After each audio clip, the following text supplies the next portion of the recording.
everyone. Thank you so much for joining. Let's talk about enterprise value and equity value. It's sometimes a bit misleading, especially because you can use the abbreviation EV for both. But whenever you hear EV, it's usually the enterprise value, but you should always ask and clarify what is really meant if someone says EV. Are you referring to equity value or enterprise value? Let's unpack a little bit what it is, how to calculate, and how to use them. So enterprise value, that's the value of the entire business. Represents the total value of the company, assuming that an investor, so if you want to buy a company, would acquire the entire business. And if you acquire the entire business, you have to pay for the entire business. That's enterprise value. I come to the debt part in a bit. There are two approaches. First is outside-in market-based approach, and the second one is intrinsic approach. And then that's what you basically do to understand and calculate whether a share price or company is overvalued, undervalued. So if you look at market-based, and the formula is highly simplified, it's more complex with non-controlling interest, cash equivalents, but I wanted to keep it simple. So the enterprise value is basically if you look at, okay, what is the current share price? How many shares are outstanding? Then you have your market capitalization, which is basically the current market value of equity. Does not mean this is the right value. This is just at how much the shares are currently traded. So this is your market value of equity. Share price times number of shares. But then if you want to buy the company, you also need to buy the debt, because if there's another investor, a bank or another debt holder involved that has given the company money, if you want to own it, then you need to refinance. You need to either cash out this investor and say, hey, I don't need you anymore, I have enough money, here, take back your debt investment. But you need to compensate for this as well. So what you need to add is your market value of debt. That's the part you also need to acquire. And then minus cash. Minus cash it's a bit tricky, because the reason is if the company has cash in the bank and you buy the company, you actually can use the cash that you have acquired to pay for the deal afterwards. So in the end, you don't pay for cash, so you need to deduct it. So if you buy a company for 8 million, but the company has 1 million cash in the bank, then effectively you only pay 7 million. Yeah, so that's why we deduct cash. We call this net debt. Yeah, and very important when we talk about finance and when we talk about valuation, we are always talking about market values. We are never talking about book values. There are some approximation, especially for debt, if it's hard to obtain a market value of debt.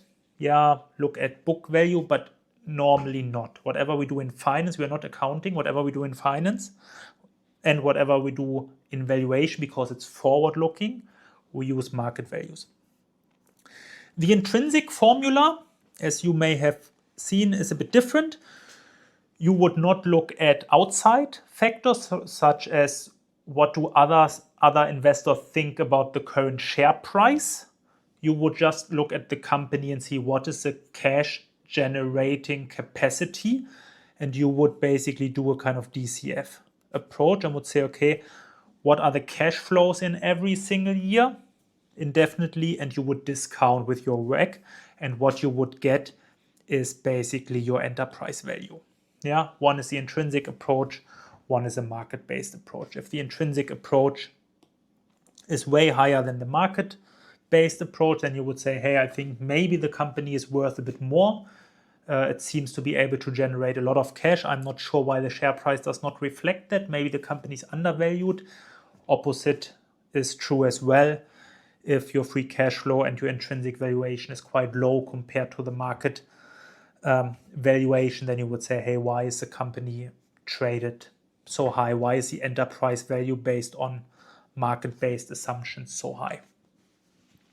If we look at equity value, Here we are only talking about the value of shareholders' equity in a company. It basically shows how much the equity holders, common shareholders, because these are the ones that have access to the residual value and voting rights, would receive if all assets were liquidated and debts paid off. That's really important. If we look at the earlier example, if you would liquidate the company and the company is worth 8 million again, but consists of 3 million debt, I ignore the cash part, then you would say, okay, let's liquidate. Then the company would be worth 8, but you need to pay your banks, your debt holder. So you would pay them off and say, okay, thank you for your support. And the 5 are then available for your equity holders. So it's the residual value that equity holders would receive. What is the formula? Market-based, similar to before. It's only the first part, share price and number of shares. If you would buy shares in the entire company, then you would replace all the shareholders.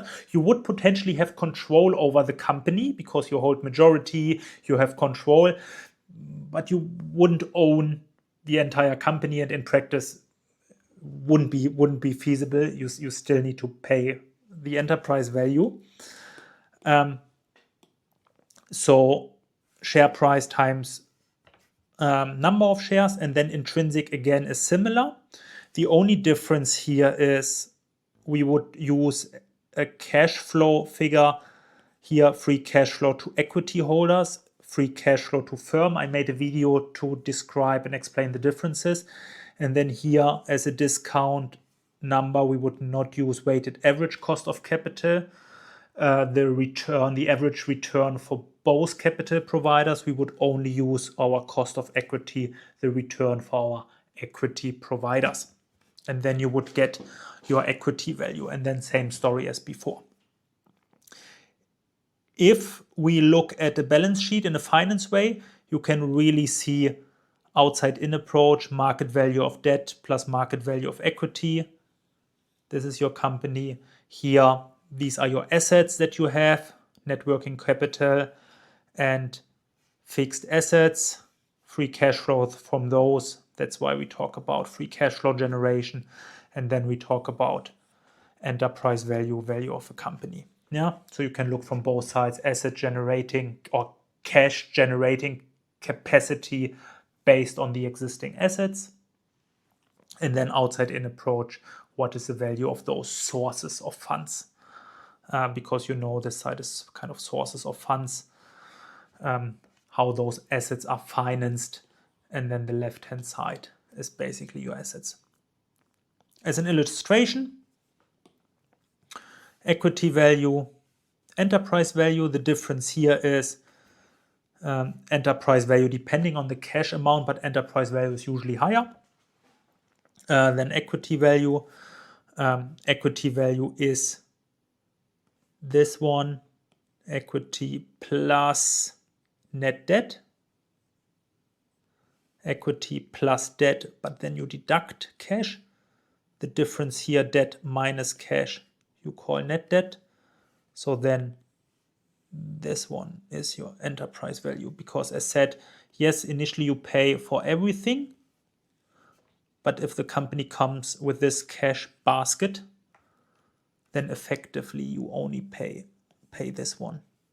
Yeah, initially, yes, you pay 1 million for 1 million in cash, but in the end, effectively, you only pay this part.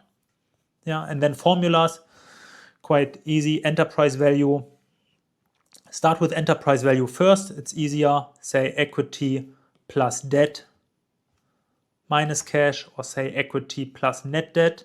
And then if you need to rearrange, you can rearrange for equity value, enterprise value minus debt plus cash. It's just the same formula, just rearranged. Okay, I hope you found this useful. Thanks so much for watching, and I see you in another video. Bye-bye.